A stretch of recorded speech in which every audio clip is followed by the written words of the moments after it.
Sri Lanka versus India third ODI ಮ್ಯಾಚ್ನಲ್ಲಿ Sri Lanka toss ಗೆದ್ದು batting ಆಯ್ಕೆ ಮಾಡಿಕೊಂಡು 248 ರನ್ ಟಾರ್ಗೆಟ್ ಕೊಟ್ಟರೆ, ಆದರೆ ಕೇವಲ ಭಾರತ 138 ರನ್ಗೆ ಆಲ್ಔಟ್ ಆಗಿದೆ. ಆದರೆ ಈ ಮ್ಯಾಚ್ನಲ್ಲಿ ಯಾರು ಪರ್ಫಾರ್ಮೆನ್ಸ್ ಮಾಡಿದ್ದಾರೆ ಅದರ ಬಗ್ಗೆ ಮಾತಾಡೋಣ ಫ್ರೆಂಡ್ಸ್. ಶ್ರೀಲಂಕಾ ಬ್ಯಾಟಿಂಗ್ ಬಂದರೆ ಅವಿಷ್ಕ್ ಫೆರ್ನಾಂಡೋ ಅವರು 96 ರನ್ ಹೊಡೆದು 102 ಬಾಲನ್ನು ಆಡಿದ್ದಾರೆ. ಆದರೆ ಕುಶಲ್ ಮೆಂಡಿಸ್ ಅವರು 59 ರನ್ ಹೊಡೆದು 82 ಬಾಲ್ ಆಡಿದ್ದಾರೆ. ಪತಿಮ್ ನಿಶಾಂಕ್ ಅವರು 45 ರನ್ ಹೊಡೆದು 65 ಬಾಲ್ ಆಡಿದ್ದಾರೆ. ಆದರೆ ಪತಿಮ್ ನಿಶಾಂಕ್ ಅವರು ಪ್ರತಿ ಮ್ಯಾಚ್ನಲ್ಲಿ ಪರ್ಫಾರ್ಮೆನ್ಸ್ ಕೊಡ್ತಾ ಇದ್ದಾರೆ ಫ್ರೆಂಡ್ಸ್. ಆದರೆ ನಮ್ಮ ಟೀಮ್ ಇಂಡಿಯಾ ಬಾಲಿಂಗ್ ಬಂದರೆ ಒಳ್ಳೆ ಪರ್ಫಾರ್ಮೆನ್ಸ್. ರಿಯಾನ್ ಪರಾಗ್ ಅವರು ಮೊದಲನೇ ಸ್ಥಾನ 3 ವಿಕೆಟ್ ಪಡೆದಿದ್ದಾರೆ. 54 ರನ್ ಕೊಟ್ಟು 9 ಓವರ್ ಹಾಕಿ.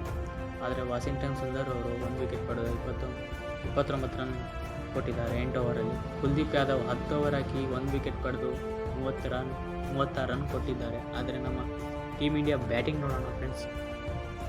ರೋಹಿತ್ ಶರ್ಮಾ ಅವರು 35 ರನ್ 20 ಬಾಲಲ್ಲಿ. ವಾಷಿಂಗ್ಟನ್ ಸುಂದರ್ ಅವರು 30 ರನ್ 25 ಬಾಲಲ್ಲಿ. ವಿರಾಟ್ ಕೊಹ್ಲಿ 20 ರನ್ 18 ಬಾಲಲ್ಲಿ.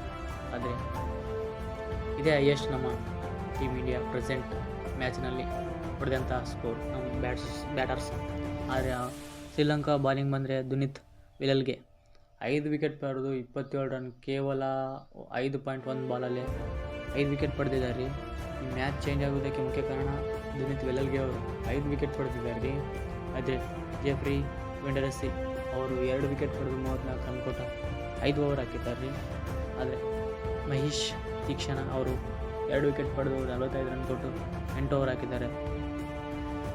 ಕೊನೆಯದಾಗಿ ಶ್ರೀಲಂಕಾ ಅವರು ಈ ಮ್ಯಾಚನ್ನು ಈ ಸೀರೀಸ್ ಅವ್ರದ್ದಾಗಿ ಕೊಂಡಿದ್ದಾರೆ. ಗೆದ್ದು ಅವರೇ ಚಾಂಪಿಯನ್ಸ್ ಆಗಿದ್ದಾರೆ. ಹಾಗೆ ಈ ಮ್ಯಾಚ್ನಲ್ಲಿ 110 ರನ್ನಿಂದ ಶ್ರೀಲಂಕಾ ಜಯವನ್ನು ಸಾಧಿಸಿದೆ. ಆದರೆ ಶ್ರೀಲಂಕಾ ಅವರು 1997ರ ಬಳಿಕ ನಾವು ಶ್ರೀಲಂಕಾ ಎದುರು ಮೊದಲ ಬಾರಿ ನಾವು ಸೋತಿದ್ದೇವೆ ಏಕದಿನ ಸರಣಿಯಲ್ಲಿ ಫ್ರೆಂಡ್ಸ್.